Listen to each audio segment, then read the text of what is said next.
Desde os processos coloniais até meados de 1900, os levantes armados eram quase que rotineiros nos três lados das fronteiras de Brasil, Uruguai e Argentina. Essa vocação guerreira, patriótica e voluntariosa faz parte da têmpera dos gaúchos de Três Bandeiras. Dentro do Parque da Fiesta de la Pátria Gaúcha, encontramos também uma mostra museológica de acervo histórico gaúcho. O curioso é que algumas peças do Museu Uruguaio são bem mais próximas do que imaginamos da história dos gaúchos brasileiros. Aqui vocês podem observar um sabre muito interessante, que tem um emblema da República Rio-Grandense. É uma peça muito linda, diz o museólogo Antônio Boeiro.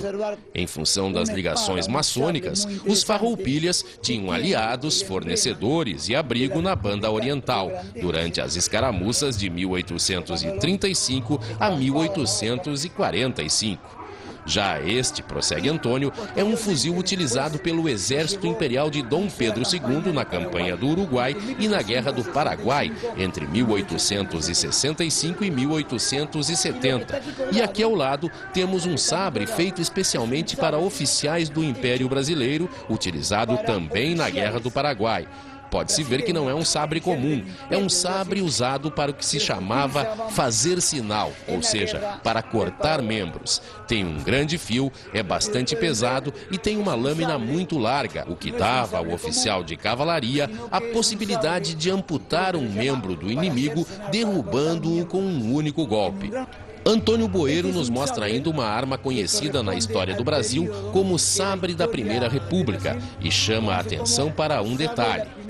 Reparem que a inscrição no brasão não diz República Federativa, mas Estados Unidos do Brasil.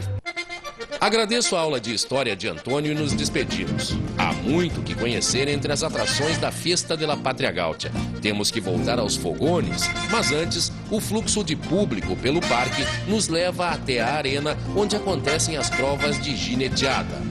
Nada muito diferente daquelas que estamos acostumados a ver nos rodeios crioulos do Rio Grande do Sul.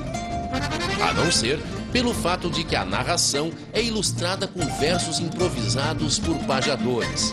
A pajada dá um tom épico à eterna disputa entre a coragem e a destreza do ginete e a bravura do aporreado, como é chamado o cavalo que não se submete à doma.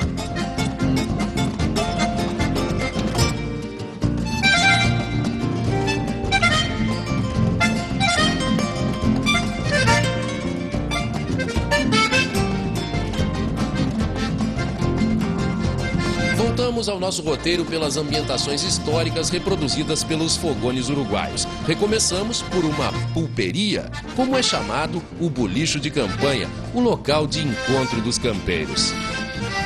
Aqui nesta reprodução de pulperia, nós encontramos um dos maiores símbolos da cultura uruguaia, o perro cimarrón, ou cão chimarrão uruguaio, uma raça canina que se formou por seleção natural, sem interferência do homem, a partir de cães que se tornaram selvagens no século XIX e que passaram a ser redomesticados a partir da década de 1950.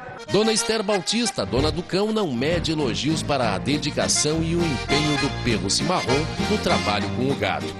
Ela adverte que, apesar de não ser agressiva, a raça é um pouco desconfiada com estranhos.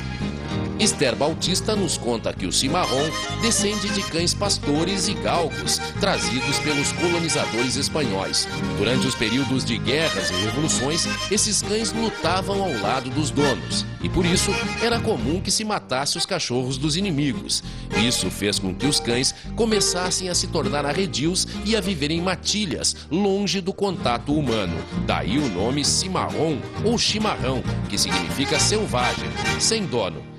Por mais de 100 anos, a natureza definiu o padrão da raça, que começou a ser redomesticada a partir da metade do século passado. Hoje, transformado em um exímio cão de guarda e pastoreio, o perro cimarrón é um dos orgulhos do Uruguai e a raça é reconhecida pela Sinofilia Internacional. Nossa visita aos fogones tem sequência na reprodução de um hospital de sangue, utilizado na Revolução de 1889 a 1904. Susana Correia, da Sociedade Crioja Tambores, explica que a estrutura era usada pelo exército rebelde, uma vez que os governistas contavam com melhores recursos. Era em hospitais de campanha improvisados como este que os médicos e enfermeiros faziam suturas e amputações nos soldados feridos. Mas não são apenas momentos de guerras e revoluções que motivam as recriações de época dos fogones.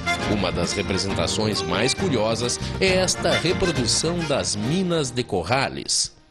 A Associação Tradicionalista Rivera reproduz nesta mina um período interessante da história do Uruguai, um ciclo de exploração do ouro que durou de 1880 a 1935. Com o esgotamento do recurso mineral, esse período foi tido como uma corrida do ouro frustrada. Só que há 10 anos o minério voltou a ser encontrado e hoje é produto de exportação.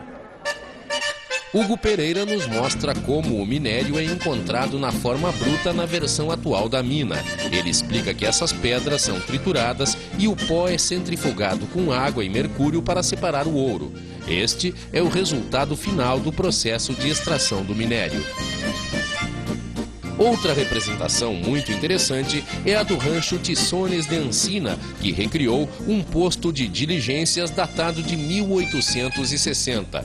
Juan Carlos Vieira conta que naquela época, quando não existiam estradas nem pontes, a diligência puxada por cavalos era uma opção mais rápida para quem tinha recursos do que as viagens em carretas de bois.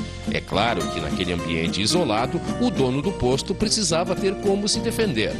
Juan Carlos também nos mostra os quartos onde pernoitavam os viajantes, a diligência, que era tracionada por 5 cavalos, e a ferraria, onde se faziam os reparos nas ferraduras dos animais.